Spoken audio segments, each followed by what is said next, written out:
Welcome to the Explainer. When we picture ancient Buddhist monasticism, our minds usually jump straight to those majestic Pure Land images, right? Monks meditating in absolute silence, totally detached from the mundane world, hanging out in serene mountain temples.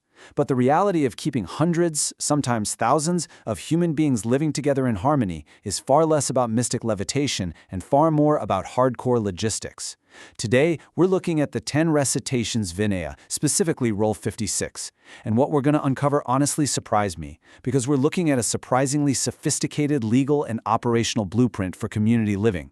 This isn't just a religious text, it's literally an ancient operating system for a highly regulated micro-society.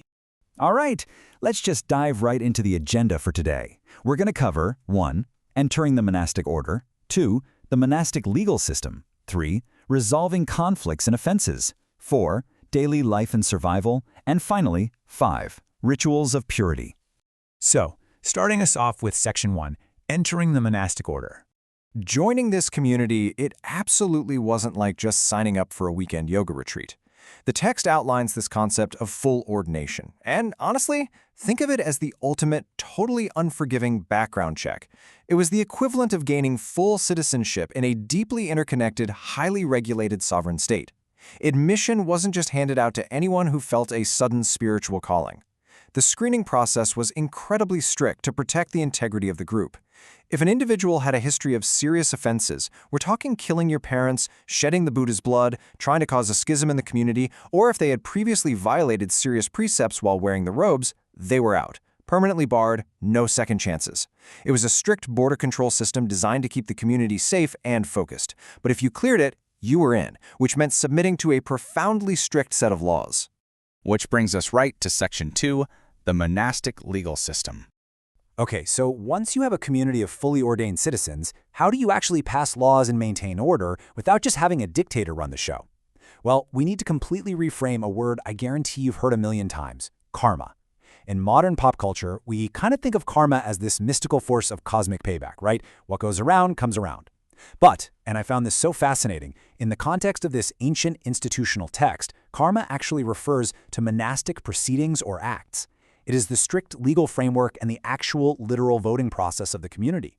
Whenever the Sangha needed to make a ruling, they didn't just decree it. They performed a karma.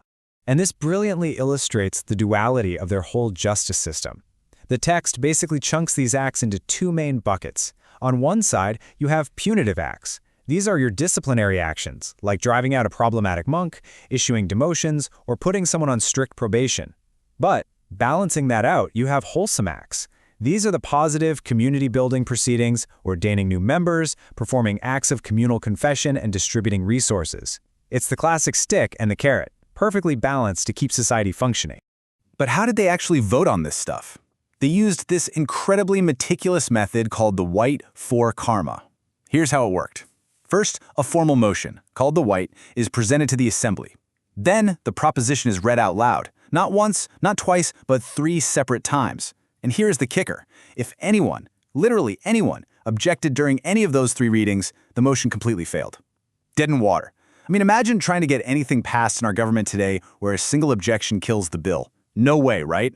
But this process ensured absolute consensus and fundamentally prevented any single leader, no matter how charismatic, from just dictating the rules. It was a rigorous, ancient form of parliamentary procedure. Moving on to Section 3, Resolving Conflicts and Offenses. Let's be real for a second. You put a group of humans together, even monks, and you are going to get friction. It's just human nature. But the text gives these highly pragmatic steps for what it calls the easy resolution of conflicts. And this wasn't about just bearing your feelings. It was structured de-escalation. The matter had to be formally reported, and rulings had to be based entirely on established precedent, specifically the Buddha's exact words. But my absolute favorite part? The process literally demanded soft speech and required that angry monks actively fold their resentment. Actually, scratch that. We could definitely use that rule on internet comment sections today. It's just a highly astute psychological approach to putting out communal fires before they spread. So, the really crucial takeaway here is that this justice system wasn't just about punishing people. The text explicitly states that the ultimate goal of resolving an offense is the purification of precepts. What does that mean? It means ensuring that a monk who messed up and did their time on probation is fully rehabilitated. Once the community votes to lift a punishment, that repentant individual goes right back to a state of complete spiritual purity, standing shoulder to shoulder with the innocent. It's a beautifully structured system of rehabilitation over retribution. All right, let's look at the day-to-day, Section 4, Daily Life and Survival.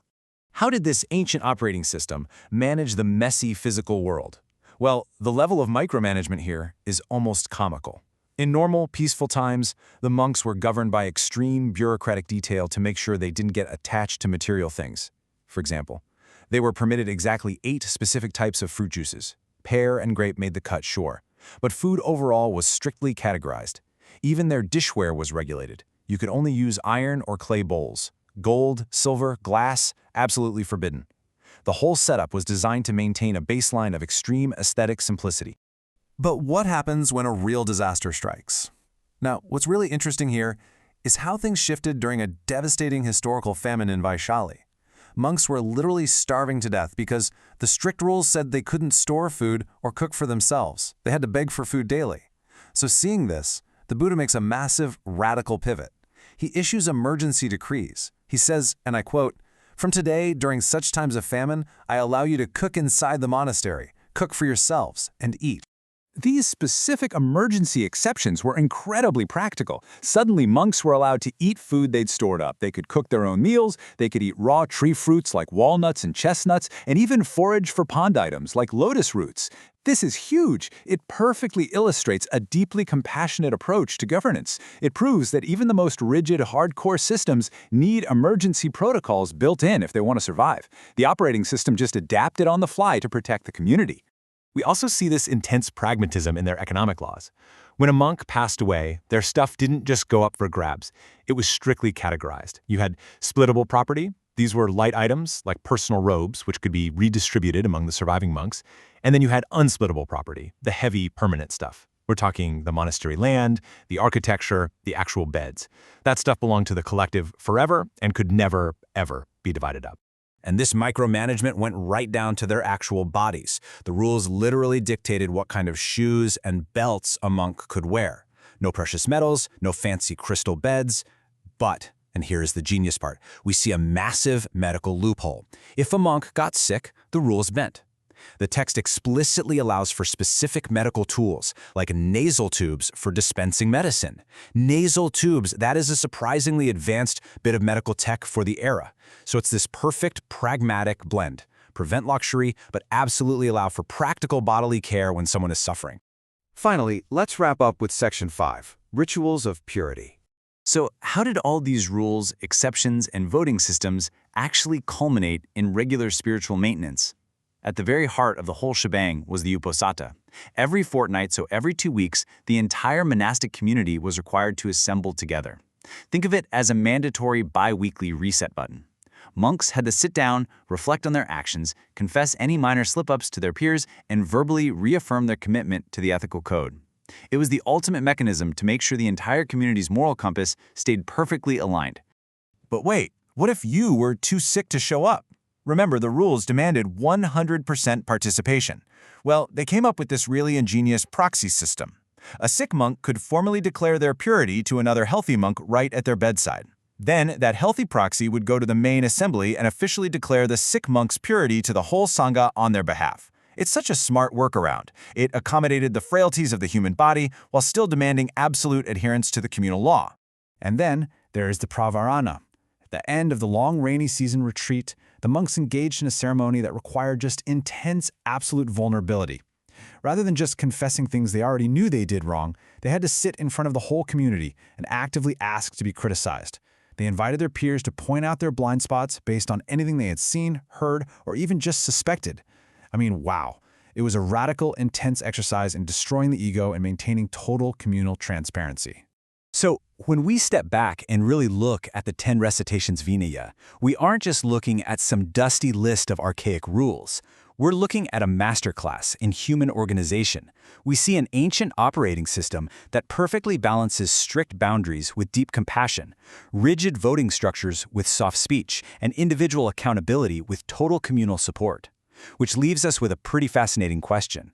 In an era where our own societies, and especially our digital communities, feel so incredibly fractured, can the strict discipline, the way to for consensus voting, and the conflict resolution frameworks of this ancient Sangha teach us a thing or two about how to build more harmonious communities today, it's definitely something to think about. Thanks for hanging out with me for this explainer, and I'll catch you next time.